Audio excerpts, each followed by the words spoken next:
So we're here at Diamond Beach on the southern end of Iceland, and what's really exciting is the rock layers in the distance are volcanics and they're layered.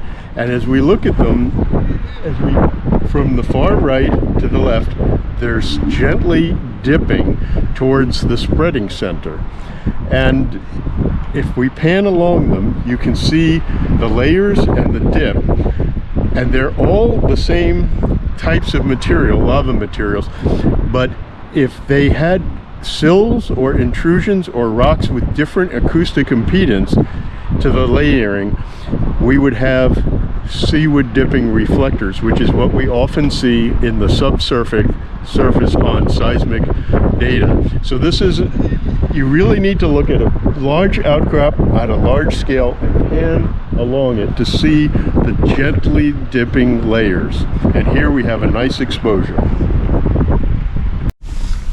Thank you, James. So this is just seeing these layers.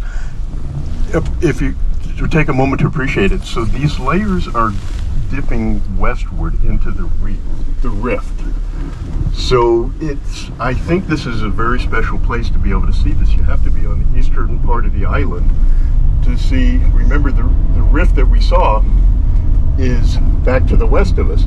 So these layers are dipping into the rift. And as James said, as the rift subsides, the layers are originally horizontal, but then they become tilted, so you can see the angular tilt.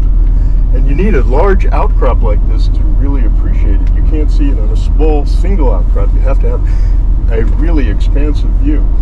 And when you look at seismic in the subsurface,